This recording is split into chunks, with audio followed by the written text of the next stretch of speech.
26 अक्टूबर 2020 बिहार के शिवहर में एक बाहुबली नेता शिव नारायण की उस वक्त गोली मारकर हत्या कर दी गई जब वो चुनाव प्रचार के लिए इलाके में गए थे। साल 2015 बिहार के दरभंगा में एक कंपनी के 2 इंजीनियरों की हत्या कर दी गई जो उस वक्त बिहार का सबसे चर्चित हत्याकांड था। 31 जुलाई 2013 जब बिहार के बाजपट्टी के मसहा गांव में पटना के कंकड़बाग स्थित पुल निर्माता कंपनी के संवेदक अनुपम कुमार की भी हत्या कर दी गई। बिहार में लगातार हो रही इन हत्याओं के पीछे था दिल्ली के तिहाड़ जेल में बैठा एक गैंगस्टर जो साल 2019 में गिरफ्तार तो हुआ, लेकिन दिल्ली के तिहाड़ जेल में बैठकर 1500 किलोमीटर दूर बिहार में लगातार अपराध करा रहा है। आज के क्राइम सीरीज के इस एपिसोड में बात होगी बिहार के एक ऐसे कुख्यात गैंगस्टर की जिसने 15 साल की उम्र में एक अंडे वाले की हत्या की और जेल गया। जेल से बाहर जब आया तो उसे अपराध करने का एक ऐसा चस्का लगा कि अब तक कुल 12 हत्या के इल्ज़ाम उस पर लग चुके हैं। इसी वीडियो में एक और 26 साल के गैंगस्टर की कहानी बताएंगे जिसे बिहार के सीतामढ़ी कोर्ट में गोलियों से भून दिया गया था। नमस्कार, आप देख रहे हैं BDF न्यूज़ की क्राइम सीरीज खलनायक, जिसमें हम आपको रोज़ाना सुनाते हैं अपराध की दुनिया की छोटी और बड़ी खबरें, कहानियाँ।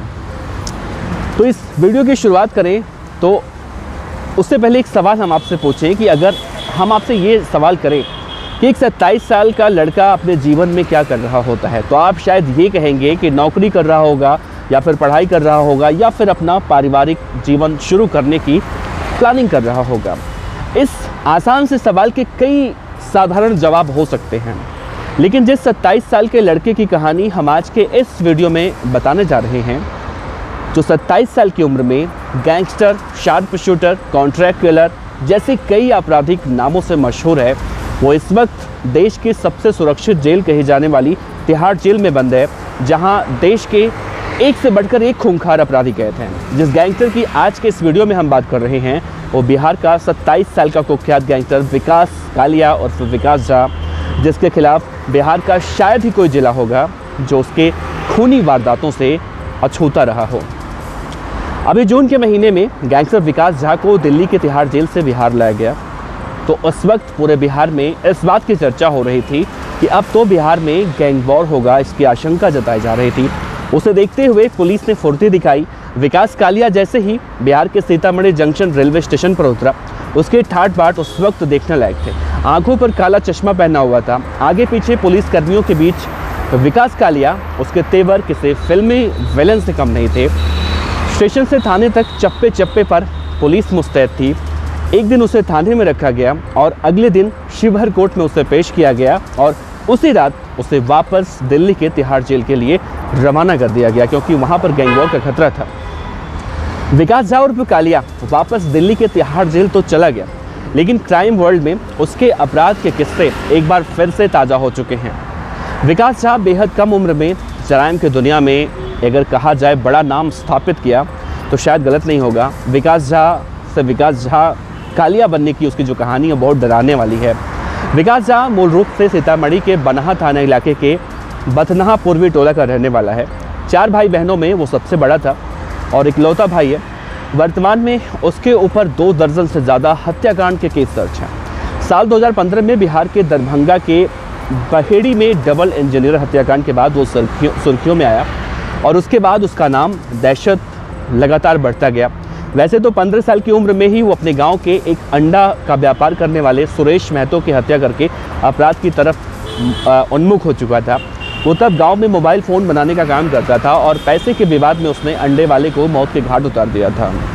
जब वो छोटा था, यानी किशोरावस्था में, हत्या की वजह से उसे मुजफ्फरपुर बाल सुधार गृह भेजा गया था, लेकिन वो वहाँ से भाग निकला।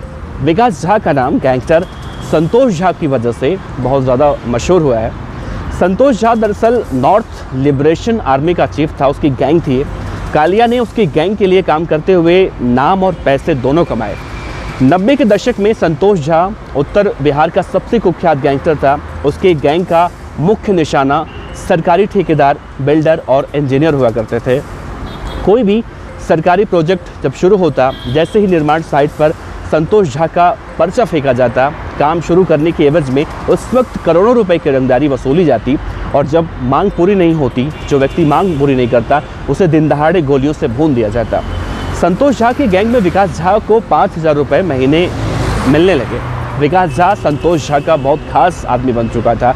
संतोष झा की जब मौत हुई तो विकास ने उसकी बेटी से शादी की। उसकी मौत की कहानी बताएंगे हम।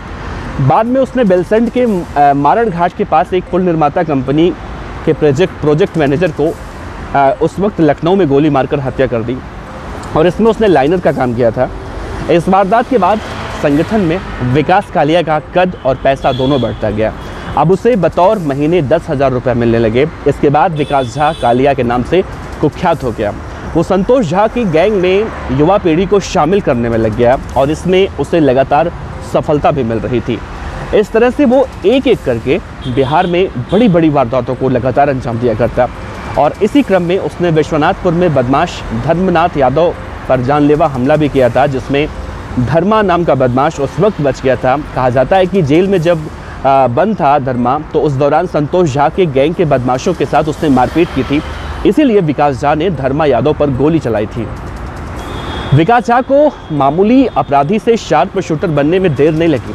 उसने 31 जुलाई 2013 को बाजपट्टी के मसहा गांव में पटना के कंकड़बाग स्थित पुल निर्माता कंपनी का एक संवेदक था जिनका नाम था अनुपम कुमार, अपने सहयोगियों के साथ मिलकर उसने उनकी हत्या कर दी। और इसके अलावा बेलसंड के लगमा में भी कई इंजीनियर, संवेदक, उनकी हत्या लगातार हो रही थी और इन सब में उसकी भूमिका अहम रूप से देखी गई। इन वारदातों को अंजाम देने के बाद विकास नेपाल के काठमांडू भाग गया था और 18 अगस्त 2013 को एसटीएफ पटना की टीम ने नेपाल से संतोष झा गैंग के कॉन्ट्रैक्ट किलर को विकास झा और चिरंजीवी सागर को गिरफ्तार किया था। हालांकि 3 फरवरी 2014 को कोर्ट में पेशी के दौरान विकास झा कोर्ट परिसर से हथकड़ी के साथ फरार हुआ और इस दौरान उसने संतोष झा गैंग में रहने के बावजूद सीतामढ़ी, मुजफ्फरनगर, दरभंगा, इसके अलावा उत्तर बिहार के तमाम जिलों में अनेक वारदातों को अंजाम दिया। साल 2015 में सीतामढ़ी कोर्ट में पेशी के दौरान गैंगस्टर संतोष झा की हत्या हो गई और इसके बाद विकास झा ही गैंग का लीडर बन गया। अब संतोष झा के सारे काले कारनामों को विकास कालिया हैंडल करने लगा। 2015 में बिहार के सबसे चर्चित दरभंगा दोहरा इंजीनियर हत्याकांड, जिसके बाद विकास झा का नाम सुर्खियों में आया था, रातों रात उसकी गिनती राज्य के बड़े बड़े अपराधियों में गिनी जाने लगी। दरअसल 26 दिसंबर 2015 को दरभंगा के बहेड़ी थाना इलाके के मध्य विद्यालय शिवराम के पास बाइक सवार बदमाशों ने दिन दहाड़े SH88 का निर्माण कर रही एक कंपनी के अभियंता इंजीनियर मुकेश कुमार और ब्रजेश कुमार को AK-47 से भून डाला था। इस हत्याकांड के बाद हमलावरों में देखा गया विकास झा उस वक्त मौजूद था। घटना को अंजाम देने के बाद अपराधियों ने संतोष झा के राइट और लेफ्ट हैंड कहे जाने वाले मुकेश पाठक और विकास झा जिंदाबाद के नारे भी लगाए थे। दरभंगा डबल इंजीनियर हत्याकांड के शूटर विकास झा और फकालिया समेत 3 शार्प शूटर जो थे, पुलिस ने 31 दिसंबर 2015 को गिरफ्तार किया। पुलिस जांच में घटना के पीछे जो निर्माण कंपनी है उससे रंगदारी की मोटी रकम उगाही की बात सामने आई थी और इसमें कुख्यात संतोष झा गैंग के हाथ होने के संकेत मिले थे। इस मामले में विकास कालिया को कोर्ट ने उम्र कैद की सज़ा सुनाई थी। हालांकि इस हत्याकांड में पकड़े जाने के बाद उसी साल अगस्त में वो बिहार के भागलपुर में पेशी के दौरान तीसरी बार फरार हुआ था और भागलपुर के जवाहरलाल नेहरू मेडिकल कॉलेज और अस्पताल मायागंज स्थित एक कैदी वार्ड में उसे उस वक्त एडमिट कराया गया था, जहां होमगार्ड जवान की आंखों में उसने मिर्ची पाउडर डाला और फिर वहां से वो भाग गया था। अगले 4 सालों तक बिहार पुलिस उसे देश के अलग अलग इलाकों में ढूंढती रही और आखिरकार विकास झा और फकालिया 2019 में देश की राजधानी दिल्ली से तीसरी बार गिरफ्तार किया गया। फिलहाल वो डबल इंजीनियर हत्याकांड में दिल्ली के सबसे सुरक्षित जेल कहे जाने वाले तिहाड़ जेल में उम्र कैद की सज़ा काट रहा है, लेकिन जेल में जाने के बाद भी विकास झा और फकालिया शांत नहीं हुआ है। तिहाड़ जेल में बैठकर उसने 26 अक्टूबर 2020 को बिहार के शिवहर में एक बाहुबली नेता शिव नारायण की गोली मारकर हत्या करवा दी थी। वो उस वक्त चुनाव प्रचार करने के लिए इलाके में गए थे। कहा जाता है कि विकास कालिया ने बाहुबली शिव नारायण की हत्या इसलिए करवाई थी क्योंकि उसे लगता था कि उसके आका यानी कि विकास कालिया के आपराधिक गुरु गैंग के सरगना संतोष झा की हत्या उन्होंने करवाई थी। मौत के खेल की इस कहानी को अगर समझने की कोशिश की जाए तो विकास कालिया बहुत कम उम्र में बहुत बड़ा शार्प शूटर बन गया और संतोष झा जो उसे कहीं ना कहीं ट्रेन किया था, बाद में उसकी हत्या हुई उत्तर भारत में अपराध का जो पर्याय बन चुका था। तो साफ तौर से देखा जाए तो विकास कालिया आज के मौजूदा वक्त में देश की सबसे सुरक्षित जेल तिहाड़ में कैद है। और अभी जून के महीने में, जैसा मैंने जिक्र किया, उसे बिहार ले जाया गया था और बिहार में एक मामले में उसकी पेशी हुई थी ये कोर्ट में, और पेशी कराने के बाद उसे वापस तिहाड़ भेज दिया गया। और इसके पीछे की सबसे बड़ी वजह यही बताई गई थी कि अगर वो बिहार के किसी जेल में रखा जाता है तो शायद वहाँ पर लड़ाई, गैंगवॉर और छोड़ सकता है, इसीलिए उसे तिहाड़ जेल में ही रहना ज़्यादा सेफ बताया गया। फ़िलहाल देखा जाए तो जो शिव नारायण थे, उनकी हत्या के बाद जब शूटर पकड़ा गया था तो उसने कहा था कि गैंगस्टर विकास कालिया ने उससे 50,000 रुपये का एक तरह से पैसा दिया था उन्हें, और उसी 50,000 रुपये के एवज में उसने शिव नारायण की हत्या की थी। तो फिलहाल विकास कालिया को लेकर आपका क्या कहना है? बिहार का ये कुख्यात गैंगस्टर जिसने कहा जाता है कि अपने गुरु की हत्या का बदला लेने के लिए शिव नारायण की हत्या करवाई थी, जो विकास कालिया बिहार के अंदर AK-47 से वर्क करता था, इस विकास कालिया को लेकर आप क्या कहते हैं? अपने जवाब नीचे ज़रूर दीजिएगा। आपका बहुत बहुत शुक्रिया। देखते रहिए VDF न्यूज़। नमस्कार।